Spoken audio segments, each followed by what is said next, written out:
જય સ્વામિનારાયણ. બ્રહ્મ સ્વરૂપ પ્રમુખ સ્વામી મહારાજ જીવન ચરિત્ર ભાગ 12. આજનું વાંચન. કેવો ભક્તિમાં તેહનો ભાવ. તારીખ 12/8ની સવારે ભોજન ગ્રહણ કરી રહેલા સ્વામી શ્રી સમક્ષ પ્રદર્શિત થતી વિડીયોમાં વિવિધ મંદિરોની પ્રતિષ્ઠા વિધિ કરતા તેઓના દ્રશ્યો ઘણા આવ્યા. તે જોઈ એક સંતે અવલોકન રજૂ કર્યું કે સ્વામી, અત્યાર સુધીમાં આપે સેંકડો મંદિરોની પ્રતિષ્ઠા કરી, પણ ક્યારેય વિધિ કરવામાં આપને કંટાળો આવ્યો નથી. એમાં કંટાળવાનું શું? ભગવાન બેઠા છે અને આપણી સેવા થાય છે, પણ એની એ જ સોપારી અને એના એ જ ચોખા, તોય આપનામાં નિત્ય નવીન શ્રદ્ધા દેખાય છે. એમાં જ ભક્તિ છે ને. આ તો જેટલું કરીએ એટલો લાભમ લાભા થાય. મહિમા સમજાયો હોય તો થાય, સ્વામીશ્રી બોલ્યા. તેઓની ભક્તિમાં રહેલું સાતત્ય અનન્ય હતું. તે સાથે તેઓ તારીખ 13/8ના રોજ મંદિરમાં દર્શને પધારતા જ 11 દિવસ બાદ સ્વામીશ્રીના મુખચંદ્રને નિહાળી સૌની શ્રાવણી પૂર્ણિમા સાર્થક થઈ રહી. આજથી જ વળી સ્વામીશ્રીએ પોતાના બેઠક ખંડમાં બિરાજી સ્વયં પ્રાતઃ પૂજા કરવાનો પુનઃ આરંભ કર્યો. આ સમાચારે પણ હરખનો માહોલ ખડો કરી દીધો. જો કે આ પ્રાતઃ પૂજા બાદ સ્વામીશ્રી ઠાકોરજી જમાડવા બિરાજ્યા ત્યારે તેઓ જમવામાં જોઈએ એવું જોર લગાવતા નહોતા. તે જોઈ દર્શનાર્થી સંતોએ કંઈક વિશેષ અંગીકાર કરવા વિનંતીઓ ચલાવી. તેના પૂરમાં તણાતા એક સંતે સ્વામીશ્રીને જ પૂછ્યું, અત્યારે હજારો હરિભક્તો આપના સ્વાસ્થ્ય માટે પ્રાર્થના કરે છે, તો એ પ્રાર્થના આપને પહોંચે છે કે નહીં? ભગવાનને પહોંચે છે ને એ કરે એમ થાય છે, પણ બધા પ્રાર્થના તો આપને કરે છે, આપણને કરે એ ભગવાનને પહોંચે ને? સ્વામીશ્રીએ જણાવ્યું, કારણ કે સ્વયં શ્રીજી મહારાજે જ કહ્યું છે કે સંત હુંને હું તે વળી સંત રે, પાસે સંસારથી ભિન્ન સૃષ્ટિ. તારીખ 15/8ની રાત્રે સ્વામીશ્રી પર આવેલા એક પત્રમાં કોક મુમુક્ષુએ $4000 સેવા કરવા તત્પરતા દાખવેલી, પરંતુ તેણે સંચિત કરેલી આ ધનરાશિ અયોગ્ય માર્ગેથી એકઠી થયાની વિગત જાણતા જ સ્વામીશ્રીએ જણાવ્યું, એને કહેવાનું કે ચોરી કરીને ધર્માદો ન કરવો. નીતિ નિયમથી પ્રામાણિકતાથી જે રકમ આવી હોય એ બરાબર છે. ખોટી રીતે પૈસા ભેગા કરીને ધર્માદો આપીએ તો ભગવાનના ગુનેગાર કહેવાય. માટે એવું ન કરવું. નીતિ નિયમથી રહેશો તો ભગવાન સુખી કરશે. સ્વામીશ્રીનો સ્પષ્ટ સિદ્ધાંત હતો કે ચોરી કરે જે જન ધર્મ અર્થ, તેની થશે ભક્તિ કરેલી વ્યર્થ. તેઓની આવી વિચારસરણીથી જ આજે BAPS સંસ્થા પ્રામાણિકતાના પર્યાય સમી બની રહી છે. અહીં મજૂરી કરીને પેટીઓ રળતા દરિદ્રથી માંડી માલે તુજાર શેઠિયા સુધીના કંઈક સત્સંગીઓ પરધન પથ્થર જાણીએના ભાવથી જીવન ગુજારતા જોવા મળે. તે સ્વામીશ્રીએ સિંચેલી આ વિચારધારાનો જ પ્રતાપ. અત્રે કેટલાય સત્સંગી ઓડિટર કે એડવોકેટ કોઈ પણ પ્રકારના ધન ધમકીને ગાંઠ્યા વિના પ્રામાણિકતાથી ફરજ પરસ્ત રહે છે. કેટલાક સત્સંગી તબીબોને તો ઘણીવાર દવાની કંપનીઓ પોતાના ઔષધ દર્દીઓને આપવા માટે સુવાળા રૂપાળા પ્રલોભનો ધરે, પરંતુ આ હરિભક્તો તેને પણ તાબે ન થાય. એકવાર કુંડલ ગામના સત્સંગી ખેત મજૂર શ્રી દેસિંગ રાઠવાની જેતપુર પાવીની એક બેંકના અધિકારી દ્વારા ગફલતમાં $10,000ની રકમ વધુ દેવાઈ ગઈ, પરંતુ આ કડકડતી નોટો એ ગરીબ ભક્તે બેંકમાં સુપરત કરી ત્યારે સ્વામીશ્રીના આ શિષ્ય પર અધિકારી ઓળઘોળ થઈ ગયો. ક્યારેક રેલવેમાં નોકરી કરતા કે ઓટો રિક્ષા ચલાવતા હરિભક્તોને પ્રવાસીઓના દલ્લા દાગીના હાથ લાગી જાય, પણ આ ભક્તો તે જણસ મૂળ માલિકને પહોંચાડવા ગાંઠની રકમ ખર્ચીને પ્રયત્ન કરે. તેથી રૂપિયા કે વસ્તુ ગુમાવ્યાને કારણે બેબાકલી બનેલી વ્યક્તિને તેની સામગ્રી પાછી હાથમાં આવે ત્યારે એની આંખો દેવદૂત સમા સ્વામીશ્રીના હરિભક્તને નિહાળી જ રહે. તે શિરપાવ રૂપે કંઈક આપવા તૈયાર થઈ જાય ત્યારે સત્સંગીઓ તે સોગાદનો પણ સવિનય અસ્વીકાર કરતા કહે, અમે પ્રમુખ સ્વામી મહારાજના શિષ્ય છીએ. એમની આજ્ઞા છે કે અણહકનું કંઈ ન લેવું.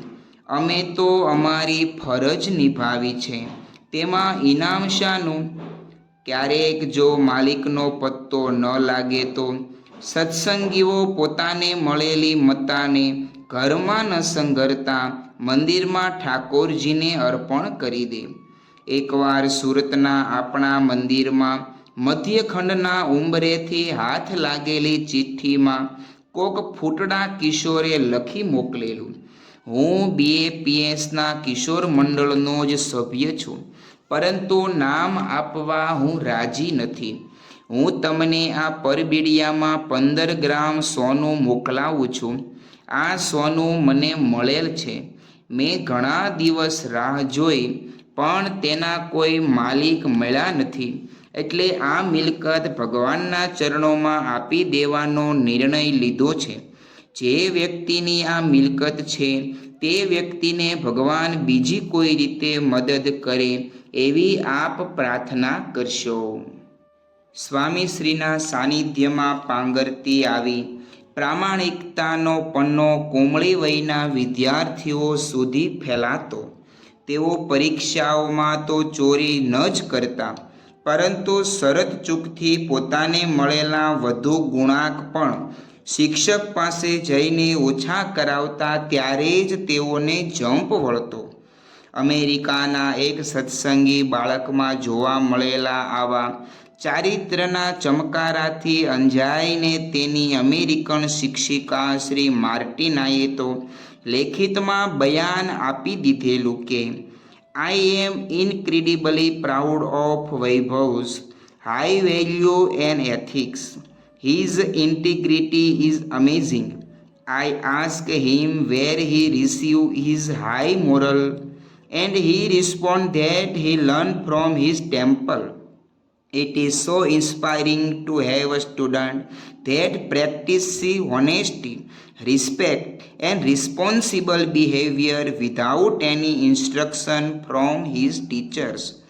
કહેતા, હું આ વૈભવ ટાંકમાં વણાયેલા ઉચ્ચ મૂલ્યો અને આચારથી અતિ ગૌરવ અનુભવું છું. એની સત્યનિષ્ઠા આશ્ચર્યજનક છે. મેં એને પૂછ્યું કે તું આવી ઉચ્ચ નીતિમત્તા ક્યાંથી શીખ્યો? તો એણે જણાવ્યું કે મંદિરમાંથી. શિક્ષકના કોઈ જ માર્ગદર્શન વિના પ્રામાણિકતા, અન્ય પ્રત્યે આદર અને જવાબદારી ભરી વર્તણૂક દાખવતા આ વિદ્યાર્થીનું હોવું પણ ખૂબ જ પ્રેરણાદાયી છે. આવા કંઈક પ્રસંગો આદિવાસી પ્રદેશથી માંડી વિદેશ સુધી વિસ્તરેલા સત્સંગ કેન્દ્રોમાં રોજના લેખે બનતા. તે સત્સંગની ઓળખ આપતા સૌને કહેતા રહેતા કે દિશે દોષ વિના સૌની દૃષ્ટિ, ભાસે સંસારથી ભિન્ન સૃષ્ટિ. આવી નિરાળી સૃષ્ટિના સર્જક સ્વામીશ્રીને સૌ સંસારના બીજા વિધાતા કહી નવાજે તેમાં શું નવાય? દિવ્ય ભાવ દેખે તે અપાર. તારીખ 16/8ની રાત્રે સ્વામીશ્રી ઠાકોરજી જમાડવા બિરાજ્યા ત્યારે પ્રકાશ સામયિકની જૂના અંકનું વાંચન શરૂ થયું. તેમાંથી ફૂટેલી વાતો સત્પુરુષની મનુષ્ય લીલાના પાટે દોડવા માંડી. તે સંદર્ભમાં એક સંતે પૂછ્યું, સ્વામી, શાસ્ત્રીજી મહારાજની પ્રકૃતિ કરતાં યોગીજી મહારાજનું તંત્ર જુદું લાગે. તો એ વખતે શું સમજવાનું? દિવ્ય ભાવ. સ્વામીશ્રી બોલ્યા, એક જ શબ્દમાં સાધનાની આ સડક ચીંધી તેઓ તારીખ 18/8ની રાત્રે પત્રો ઉકેલવા બિરાજ્યા. તેમાં તેઓએ એક મંદિરનું સરવૈયું વાંચી પત્ર પરિચારકને સૂચના આપી કે આમાં 2 વસ્તુ પૂછી લેજો. એક તો ખેતીનો ખર્ચ બતાવે છે પણ ખેતીની આવક લખી નથી, અને બીજું ઇલેક્ટ્રિક પાવર વપરાશનો ખર્ચ વધુ આવે છે, તો તેનું કારણ શું છે? 90મા વર્ષે પણ રોજબરોજ વેરાતા સ્વામીશ્રીની આવી ચોકસાઈના ચમકારા તેઓ વિશે અહોભાવ ઉપજાવતા રહેતા. કરવું હોય તો બધું થાય.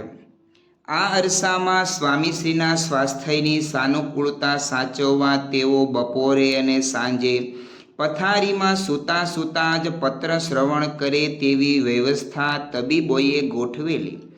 તે મુજબ કાર્યરત રહેતા સ્વામીશ્રી ક્યારેક એવું મનુષ્ય ચરિત્ર કરે કે તેઓ પત્ર સાંભળતા સાંભળતા જ નેત્રો મીંચી જાય.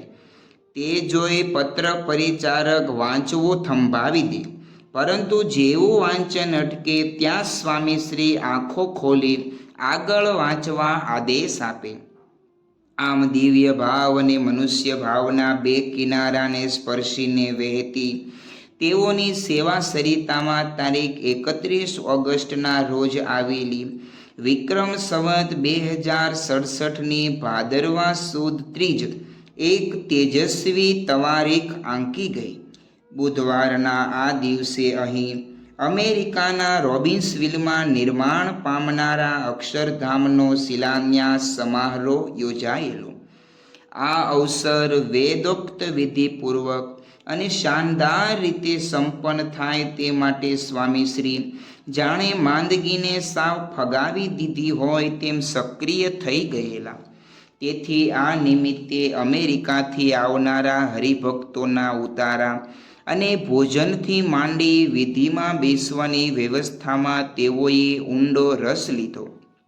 તેની સાથે મંદિરના ઘુમ્મટ તળે યોજાનારા આ પ્રસંગ માટે તેઓએ સ્થાનિક સંતોને પણ શાબદા કરતા કહ્યું, તમે ભાગ્યશાળી છો કે તમને અમેરિકાના અક્ષરધામના શિલાન્યાસનો લાભ મળ્યો છે. માટે ન્યૂ જર્સીમાં કરતા હોય એવું આયોજન કરજો. ઘુમ્મટને ફૂલથી શણગારજો, એ પણ નકલી ફૂલ નહીં, અસલી ફૂલ વાપરજો.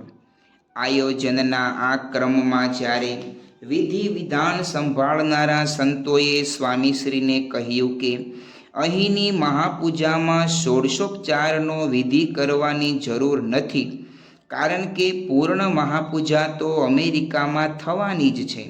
મુખ્ય વિધિ તો ત્યાં યોજાવાનો જ છે.